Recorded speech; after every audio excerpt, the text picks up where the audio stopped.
नमस्कार, मैं दीपक शर्मा और मेरे इस यूट्यूब मंच पर आपका स्वागत है। दोस्तों, देश में पर्दे के पीछे जो बड़े खेल चलते हैं उसमें कुछ किरदार तो आप जानते हैं, लेकिन आज मैं एक ऐसे शख्स को आपके सामने हाजिर करने जा रहा हूं जिनकी फोटो भी इंटरनेट पर आपको जल्द नहीं मिलेगी। और आज की तारीख में ये जो शख्स है ये देश के 5 सबसे ताकतवर शख्सियत में एक है और मोदी जी के और अमित शाह के बेहद करीबी हैं। नाम है संजय कुमार मिश्रा। अब पिछले 4-5 वर्षों में संजय कुमार मिश्रा 100 से ज्यादा, इस मुल्क में 100 से ज्यादा नेताओं को जेल भेज चुके हैं, उनके घर पर छापा डाल चुके हैं और इनकी टीम ने, संजय कुमार मिश्रा की टीम ने सोनिया गांधी से भी पूछताछ की है, राहुल गांधी से भी पूछताछ की है और लोग कहते हैं कि इनका नाम सुनकर देश में जो विपक्षी नेता हैं उनके दिल की धड़कनें बढ़ जाती हैं। अब आप समझ ही गए होंगे कि संजय मिश्रा जो हैं वो कौन है। जी हाँ, ईडी एनफोर्समेंट डायरेक्टरेट के मुखिया संजय मिश्रा। लेकिन नियति का खेल देखिए, समय का चक्र देखिए कि संजय कुमार मिश्रा के सामने भी एक शेर खड़ा हो गया है और भले ही ये शेर 100 दिन जेल में रहा हो, लेकिन बाहर आते ही इसने संजय मिश्रा और उसकी टीम और यहां तक कि हुकूमत को सबसे बड़ी चुनौती दी है मोदी के इन 8 वर्षों में पहली बार। और जब से संजय राउत बाहर आए हैं, जैसे उन्होंने ठान लिया हो कि ईडी के इस पूरे गेम को वो बेनकाब करके रहेंगे और उधर अदालतों ने, जैसे कि पीएमएलए कोर्ट या हाई कोर्ट, उन्होंने भी लताड़ लगाई है ईडी को और कहा है कि ये इलीगल अरेस्ट करते, गैर कानूनी गिरफ्तारियां करते हैं, फर्जी केस बना देते हैं, ऐसे लोगों को पकड़ लेते हैं जो इनोसेंट हैं। और तब से संजय मिश्रा भी परेशान है, उनकी टीम भी कहीं ना कहीं घबराई है और दिल्ली दरबार में सुना जा रहा है कि आकाओं को भी नींद नहीं आ रही, क्योंकि जो खेल था पिछले कुछ बरसों से विपक्ष को घेरने का और ईडी जिस तरह से एक हथियार बन गया था हर चुनाव में सरकार गिराने में, बनाने में, वो खेल धीरे धीरे खुल रहा है। आप यूं कह सकते हैं कि उस पूरे गेम की परतें खुल रही हैं। और भले ही अब तक ममता बनर्जी चुप रही हो, नवीन पटनायक चुप रहे हो, हेमंत सोरेन थोड़े से खामोश हो, मायावती चुप हो, लेकिन संजय राउत और उद्धव ठाकरे ने बता दिया है कि शेर कौन है। और उद्धव ठाकरे ने तो यहां तक कह दिया कि ईडी नहीं है, ये डकैतों की टोली है। मैं नहीं कह रहा, उद्धव कह रहे हैं, सुनिए आप। पालतू जानवर हो गए, पालतू जानवर। अब किसी ने पूछना चाहिए कि इसी तरीके से अगर ईडी अपना कामकाज करती रहेगी तो क्या ईडी कार्यालय बंद होना चाहिए? क्या ये पुलिस का काम या केंद्रीय जो संस्था है उनका काम नहीं है? ये डकैत जैसे काम हो रहा है इनका।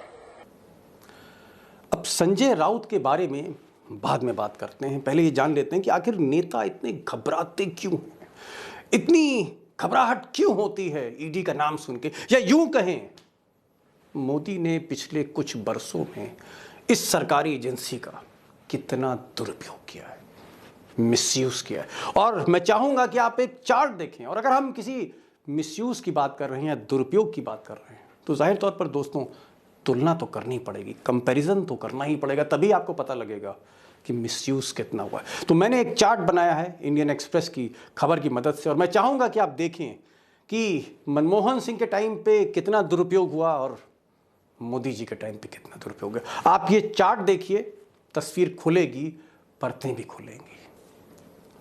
अब दोस्तों ये आंकड़े बहुत चौंकाने वाले हैं। अगर आप देखिए मोदी जी का जो कार्यकाल अब तक का रहा है उसमें तकरीबन चीफ मिनिस्टर और एक्स चीफ मिनिस्टर मिला लीजिए 14 हैं जिन पर कार्रवाई हुई, जबकि मनमोहन सिंह के टाइम पे संख्या सिर्फ 2 थी। मंत्री देखें आप, इसमें सेंट्रल मिनिस्टर भी हैं, स्टेट भी हैं, 19 मंत्रियों के खिलाफ, ज़्यादातर विपक्ष के ही, जिन पर कार्रवाई हुई ईडी की, यानी ईडी को छोड़ा गया उनके पीछे। मनमोहन सिंह के टाइम पे सिर्फ 3 संख्या है, एमपीज 24, 2 दर्जन एमपी जिन पर ईडी का शिकंजा कसा गया। मनमोहन सिंह के टाइम पे सिर्फ 3, एमएलए 21 एमएलए, यानी राज्य सरकारों के भीतर भी ईडी घुसी है। और मनमोहन सिंह ने कभी किसी एमएलए को नहीं छेड़ा। एक्स एमएलए 11 मनमोहन सिंह के टाइम पे 0, एक्स एमपी 7 मनमोहन सिंह के टाइम पे 0। यानी कुल मिलाकर अगर आप देखें तो 121 लीडर हैं अपोजिशन के, यानी विपक्ष के तकरीबन 121 नेता हैं जिन पर ईडी ने कार्रवाई करी। अब वो दुरुपयोग हुआ, क्या मकसद था, बाद में कभी बताऊंगा। 121, मनमोहन सिंह के टाइम पे संख्या सिर्फ और सिर्फ 26 है। और अगर आप सीधे सीधे ये देखें, एक और चार्ट देखें, एनडीए और यूपीए में कितने लीडर्स थे जो ईडी के प्रोब में रहे। 121, 121 मोदी जी के टाइम पे और यूपीए के टाइम पर 26, जिसमें से जो विपक्ष के नेता हैं जिनके खिलाफ कार्रवाई हो रही है या जो जिनके खिलाफ जांच हो रही है 115। मोदी जी के टाइम पे ये गिनती विपक्ष की 115 है, जबकि मनमोहन सिंह के टाइम पर सिर्फ 14। तो कहां 115 और कहां सिर्फ 14? यह है फर्क, यह है स्केल मिसयूज का। और एक बार पार्टियों की भी बात कर लेते हैं, राजनीतिक दलों की भी बात कर लेते हैं और मोदी का ईडी का रिपोर्ट कार्ड क्या कहता है। कांग्रेस के 24 नेताओं पर कार्रवाई हुई, टीएमसी नंबर 2 पे है 19, खासकर जब बंगाल इलेक्शन चल रहा था। एनसीपी जब महाराष्ट्र इलेक्शन चल रहा था, और अब तक 11 नेताओं पर कार्रवाई। शिवसेना के 8, डीएमके के 6, बीजेडी के 6, आरजेडी के 5। इसमें आम आदमी पार्टी भी है, समाजवादी पार्टी भी है, बहुजन समाज पार्टी भी है। मैं बहुत लंबी फेहरिस्त है, मैं वहाँ तक नहीं जा रहा हूँ, लेकिन जितने भी अपोजिशन की पार्टीज हैं, जहाँ जहाँ बीजेपी की लड़ाई थी, सबक वहीं वहीं सिखाया गया। थर्ड अंपायर वहीं वहीं बीच में आया है। अब दोस्तों, जब ईडी के सहारे, ईडी की मदद से, थर्ड अंपायर की मदद से बीजेपी मुकाबले जीतने लगी, या आप यूं कहें कि कर्नाटक में कांग्रेस की सरकार थी, वो गिराकर, जिसमें ईडी का एक बड़ा रोल था, सरकार बदल दी, बीजेपी की सरकार आ गई।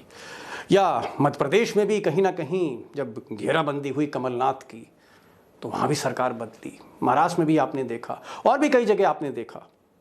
जब मोदी जी को लगने लगा कि ये ईडी जो है, ये जो हथियार है, तो कहीं पार्टी, संगठन और आरएसएस से भी ज़्यादा धारदार है, और शायद तब उन्होंने हुनर को पहचाना, टैलेंट को, मेधा को, प्रतिभा को पहचाना, संजय कुमार मिश्रा की।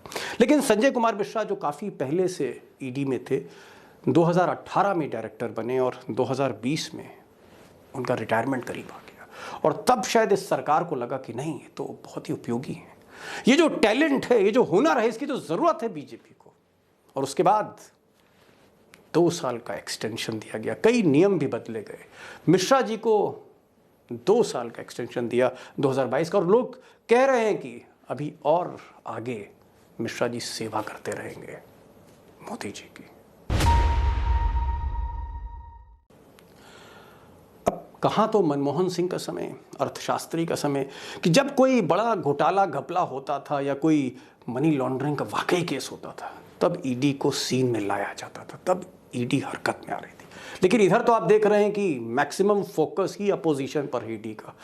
तो दरअसल स्टाफ कम पड़ गया, और जब मिश्रा जी ने सरकार से कहा कि यहाँ तो स्टाफ कम है, आपने इतने ज़्यादा असाइनमेंट्स दे रखे हैं, इसको हम निपटाएंगे कैसे, और चारों दिशाओं में जो रथ चल रहा है, चक्रवर्ती रथ ईडी का, जिस पर शाह साहब सवार हैं, तो कम से कम पहिए तो ज़्यादा देने पड़ेंगे, लोग तो ज़्यादा देने पड़ेंगे। और यकीन मानिए 50% स्टाफ मोदी सरकार ने बढ़ा दिया। मिसाल के तौर पर अगर आप देखें कि पहले स्पेशल डायरेक्टर सिर्फ 5 हुआ करते थे, और मिश्रा जी के आने के बाद 5 से 9 हो गए।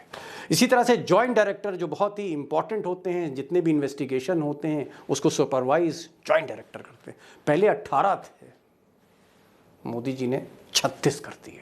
कहाँ 18, कहाँ 36। तो पूरा स्टाफ बढ़ाया गया, संसाधन दिए गए कि ये हथियार बखूबी इस्तेमाल किया जा सके।